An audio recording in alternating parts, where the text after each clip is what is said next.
It's a bit of a roller coaster ride for parcels, boxes and plastic trays racing through the gigantic hall on over 17,000 meters of conveyor technology in this one logistics center alone.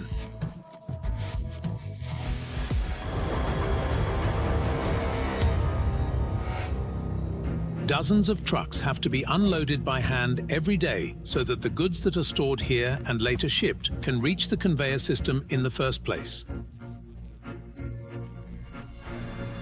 The goods arrive here by truck and are then usually taken out on pallets. They are then separated and sent to the so-called receiving stations. If we now open one of these incoming parcels, it shows 60 units, for example. You can only see what's inside. You can't open the product itself. I believe that's for a bike.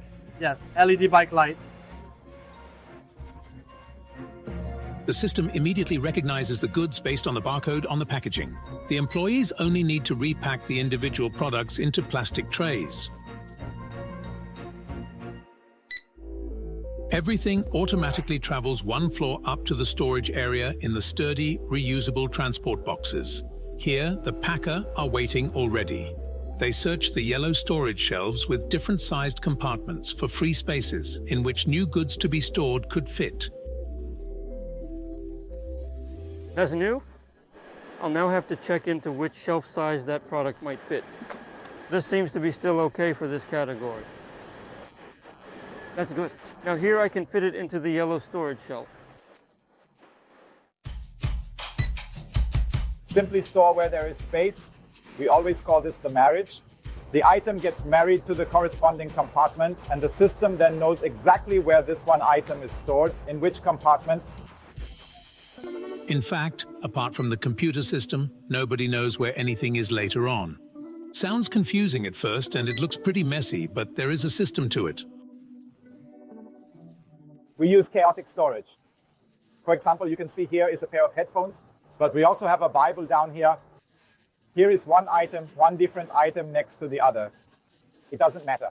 The box of pasta can also be next to the DVD.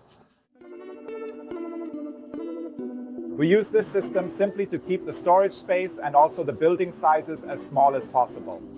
If you compare an older logistics center in Koblenz, it has 110,000 square meters. Here in Mönchengladbach, we manage with just under 60,000 square meters. You can also see that we can simply reduce the amount of space used with this system. How far back do you think these aisles go? At first glance, you would probably guess that there are a few hundred mobile racks whizzing through the logistics center. Or is it perhaps more? Thousands of storage racks? The answer, there are more than 35,000 yellow storage racks in this one logistics center alone. To get a sense of scale, we have 2 floors of this robot floor. Up to 3,000 racks are on the move at any one time. They move automatically either to those who are storing new goods here or to others who are picking the ordered products. So let's meet packer Joshua. The screen shows me which item I need to pick from the shelf. Here, for example, is the all-purpose cleaner. I then take it out from the top here. At the same time, the quantity is also displayed here, which in this case is 1. And then I scan it under here and just put it in and press here. And then the new shelf appears. Not only do the shelves automatically move forward directly to Joshua's workstation, a projector always illuminates the exact compartment from which the next item is to be taken. In this case, 2 items are displayed. That means I have to click on the item twice, then I scan it in.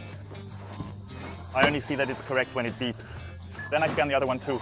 I also notice that it's correct. And then I can simply click on the 2 here on the screen. And then the second article and 2 articles are written in. But Joshua doesn't pack any parcels. He just sorts ordered products into the black plastic boxes suitable for conveyor belts. If this one is full, for example, I can simply push it through to the back and take out a new one from the top. These transport crates then move to the packing area in the next step. Of course, there is the possibility that customers have only ordered individual items. These are then also transported to the individual parking area and packed. If a customer has ordered several items, they are sorted again before packing and then packed together with the other items ordered. At each individual packing workstation, the employees have every conceivable box and bag size to hand. Nevertheless, nobody needs to try out which product fits into which shipping box. At Amazon, it is not the case that the packer decides which packaging to use at his own discretion. Instead, we have over 30 standard cardboard boxes here.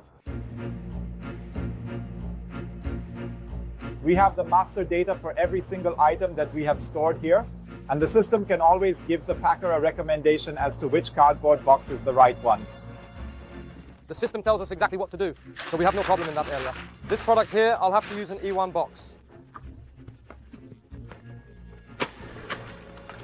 The adhesive tape is automatically cut to fit exactly. But the system can also virtually assemble several items that have been ordered in such a way that the correct packaging is then normally selected. That as little air as possible is sent. If an item already has its own outer packaging that is sturdy enough for shipping, the packaging employee only has to label the box with a single barcode sticker. It is simply stamped with a spoo and nobody knows where it is going. Safe travels. In fact, after packing, all the boxes that continue on the conveyor belts through the logistics center now only have a single inconspicuous barcode sticker. We have seen that no shipping label has yet been printed in the packing area. This is for data protection reasons, as no packer can know what Jane Doe has just ordered. And in the next step, you can now see here that this barcode, which has been stuck on in the packing area, is scanned. The barcode is read, and the system automatically prints and affixes the appropriate address label to the parcel. The next step for the parcel is to be pre-sorted, loaded onto trucks, and then sent on its journey to the sorting or distribution centers.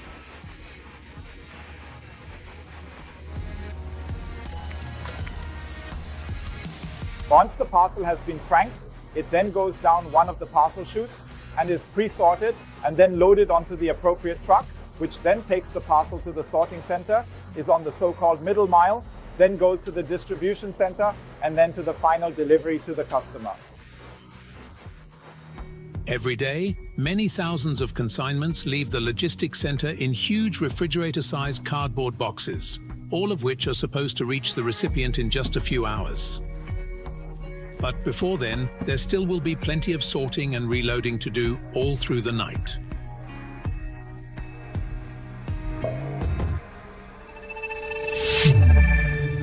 More documentaries by YouKnow?